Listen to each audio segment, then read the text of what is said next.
This is a true life story. The lecture hall was jammed to the brim, filled with the pungent stench of freshers eager to make their mark in the chaotic world of university life.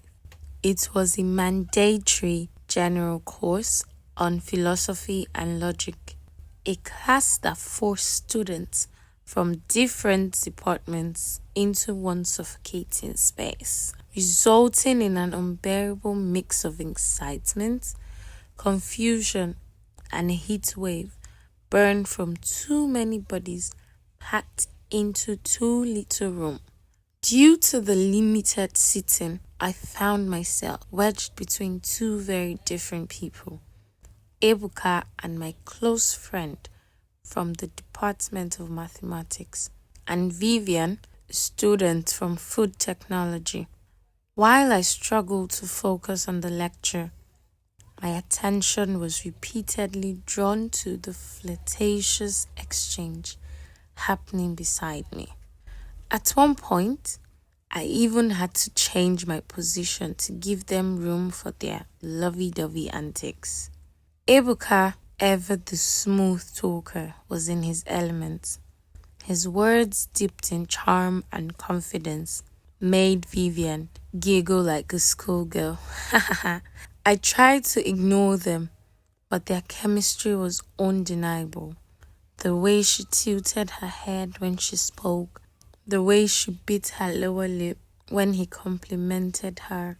It was slow, deliberate seduction, and I could tell she was falling for it. At first, I found it amusing. Then, I found it distracting. And eventually, I found it infuriating. As the weeks passed, I began to notice that Vivian wasn't merely entertaining Ebuka. She was playing along, but not entirely sold on him.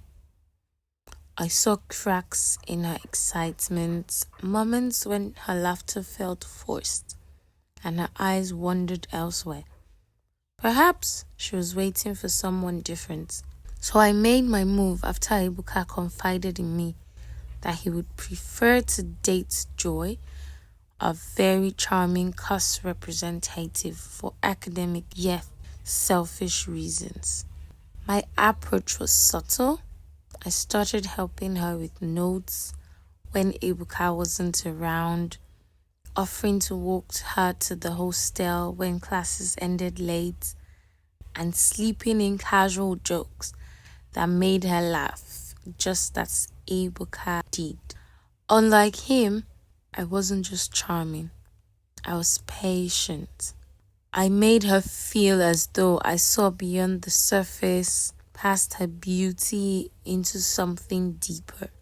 One evening, under the pretense of needing help with an assignment, I invited her out for a study session. We ended up at a quiet spot near the library, talking more about life than academics. She opened up about her dreams, her fears, and her uncertainty about Ebuka. That was all the encouragement I needed. A few days later, she stopped sitting beside him in class. And a few weeks after that, she was officially mine.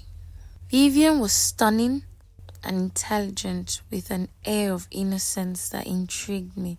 Yet, something felt off. Every time I tried to take our relationship to a more intimate level, she would pull back, always offering the same excuse.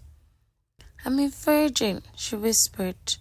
One night in my hostel, her head resting against my chest, "I want to wait until it's special." I didn't push her, even though my suspicions grew. She was too smooth, too practiced in the art of seduction for someone who claimed never to have been touched. Still, I let it slide, convincing myself that perhaps she was different, that for once I had found something real. Then, the lie unraveled. One evening, she told me she had to leave early because she was preparing for a test. was a flimsy excuse, but I let it go. Hours later, while hanging out with some guys, I heard whispers about Vivian being spotted at Works Layout, a student area near Imo State University with a rough-looking guy. Something in my gut twisted. I had to find out for myself. I made a few calls and the truth hit me like a truck. Vivian wasn't just with another guy. She was with a known cultist, a brutal one. My pride burned, but I swallowed it, telling myself she would eventually come clean, that maybe I was just misjudging her. Then the call came, a call that would either prove my unwavering love for Vivian or expose my foolishness. It was past midnight when my phone rang.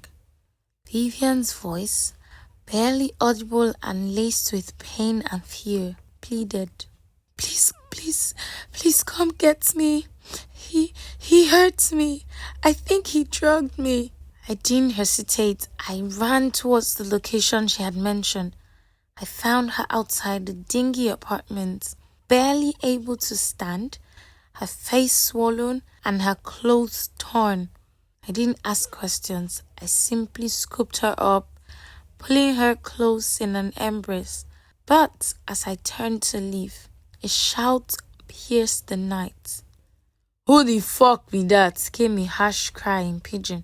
I saw him, her cultist boyfriend, a dark silhouette against the streetlights. A gun clutched in his hand, he raised it. I ran. Bullets cracked through the air as I swerved through narrow streets.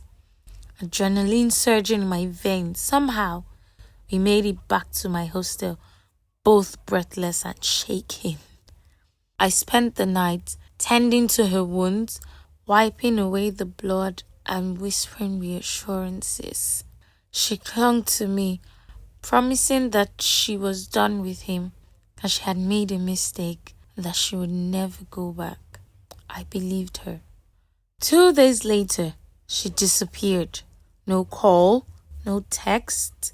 During one of my visits to Mr. Fan's eatery that evening, a place I frequented to charge my phone and relax, I found Vivian engaged in a sensual conversation with Fred, the dear devil cultist again. My heroic rescue that night had been for nothing. I would have ended up as a dead Leonardo DiCaprio. My Vivian had returned to her tormentor, the girl I had risked my life for, the girl who had begged me for help, had gone back to the same monster who nearly killed her. My heart didn't just break, it shattered. Upon seeing me, she was startled and stuttered an explanation. I left the scene with her head bowed in disappointment and my eyes brimming with tears. Never again.